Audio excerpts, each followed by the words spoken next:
ಮನುಷ್ಯತ್ವ ಇದ್ದವರಿಗೆ ಮಹಾರಾಜತ್ವ.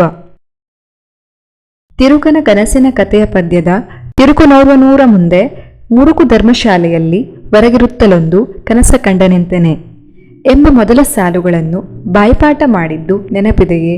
ಅಂತಹದ್ದೇ ಒಂದು ಜಾನಪದ ಕತೆ ಐರ್ಲ್ಯಾಂಡಿನಲ್ಲೂ ಇದೆ.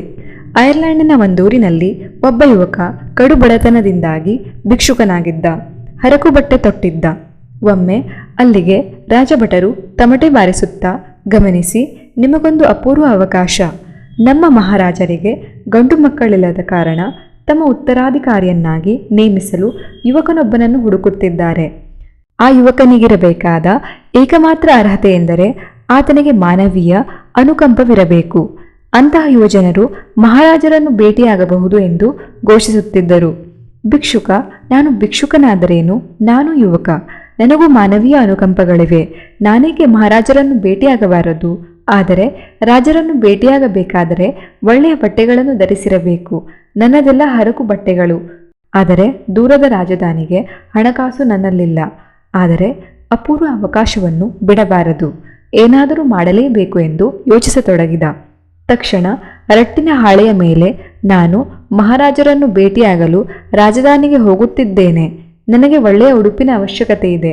ದಾರಿಯ ಖರ್ಚಿಗೆ ಹಣಕಾಸು ಬೇಕಿದೆ. ಇದು ನಮ್ಮೂರಿನ ಮಾನಾಪಮಾನದ ಪ್ರಶ್ನೆ. ಊರಿನವರು ನನಗೆ ಸಹಾಯ ಮಾಡಿ, ಊರಿನ ಮಾನವನ್ನು ಕಾಪಾಡಿ ಎಂದು ಬರೆದು ಊರಲ್ಲೆಲ್ಲ ಸುತ್ತಾಡಿದ. ಅದನ್ನೋದಿದವರೊಬ್ಬರು ತಮ್ಮ ಒಳ್ಳೆಯ ಸೂಟು ಕೊಟ್ಟರು, ಮತ್ತೊಬ್ಬರು ಹ್ಯಾಟು ಬೂಟು ಕೊಟ್ಟರು, ಇನ್ನುಳಿದವರು ಸಾಕಷ್ಟು ಹಣಕಾಸು ಸಂಗ್ರಹಿಸಿಕೊಟ್ಟರು. ಏಕೆಂದರೆ ಇದು ಅವರೂರಿನ ಮಾನಾಪಮಾನದ ಪ್ರಶ್ನೆಯಾಗಿತ್ತು. ಯುವ ಭಿಕ್ಷುಕ ಸೂಟು ಬೂಟು ಹ್ಯಾಟನ್ನು ಧರಿಸಿ ಪ್ಯಾಕೆಟಿನಲ್ಲಿ ಪುಡಿಗಾಸು ತುಂಬಿಸಿಕೊಂಡು ಹೊರಟ. ಸುದೀರ್ಘ ಪ್ರಯಾಣದ ನಂತರ ರಾಜಧಾನಿಯನ್ನು ತಲುಪಿದ. ಅರಮನೆಯ ಮುಂದೆ ಹೋಗಿ ನಿಂತಾಗ ಮುಸ್ಸಂಜೆಯ ಸಮಯ. ನಸುಗತ್ತಲೆ ಅರಮನೆಯ ಮುಂದೆ ಹರಕುಬಟ್ಟೆ ಧರಿಸಿದ ಮುದಿ ಭಿಕ್ಷುಕನೊಬ್ಬ ನಿಂತಿದ್ದ. ಸೂಟು ಬೂಟು ಧರಿಸಿದ್ದ ಯುವಕನನ್ನು ನೋಡಿ, ಅಯ್ಯ, ನಾನು ಊಟ ಮಾಡಿ 4 ದಿನಗಳಾದವು. ಹರಕು ಮೈಕೊರೆಯುವ ಚಳಿಯನ್ನು ತಾಳಲಾರೆ.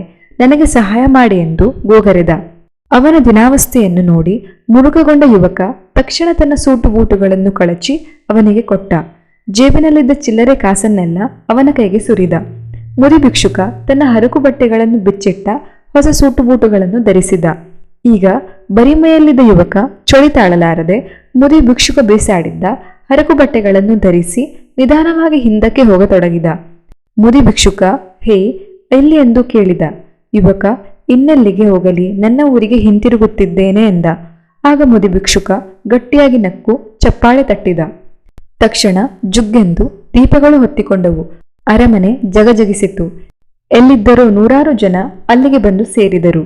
ಯುವಕ ಆಶ್ಚರ್ಯದಿಂದ ನೋಡುತ್ತಿದ್ದಂತೆ ಜನರೆಲ್ಲ ಮುದಿ ಭಿಕ್ಷುಕನಿಗೆ ನಮಸ್ಕರಿಸಿದರು. ಮುದಿ ಭಿಕ್ಷುಕ ಮತ್ತಾರೂ ಅಲ್ಲ, ಆತ ಅಲ್ಲಿನ ಮಹಾರಾಜ. ಮಹಾರಾಜರು ಈತ ಮಾನವೀಯ ಅನುಕಂಪವನ್ನು ತೋರಿ ಪರೀಕ್ಷೆಯಲ್ಲಿ ಉತ್ತೀರ್ಣನಾಗಿದ್ದಾನೆ, ಈತನೇ ಮಹಾರಾಜ ಎಂದು ಘೋಷಿಸಿದರಂತೆ. ಐರ್ಲ್ಯಾಂಡಿನ ತಿರುಕನ ಕತೆ ನಮ್ಮ ತಿರುಕನ ಕನಸಿನ ಕತೆಗಿಂತ ಚೆನ್ನಾಗಿದೆ ಎನಿಸುವುದಿಲ್ಲವೇ? ಇಲ್ಲಿ ತಿರುಕನ ಕನಸಿದೆ, ಅಲ್ಲಿ ತಿರುಕನ ಬಗ್ಗೆ ಮರುಕವಿದೆ. ಕನಸು ಕಂಡವರಿಗೆಲ್ಲ ಮಹಾರಾಜತ್ವ ಸಿಗುವುದಿಲ್ಲ, ಮನುಷ್ಯತ್ವ ಇದ್ದವರಿಗೆ ಮಾತ್ರ ಮಹಾರಾಜತ್ವ ಸಿಗುತ್ತದಲ್ಲವೇ? ಈ ವಿಡಿಯೋ ನಿಮಗೆ ಇಷ್ಟವಾದಲ್ಲಿ ವಿಡಿಯೋಗೆ ಲೈಕ್, ಶೇರ್ ಹಾಗೂ ಸಬ್ಸ್ಕ್ರೈಬ್ ಮಾಡಿ. ಧನ್ಯವಾದಗಳು.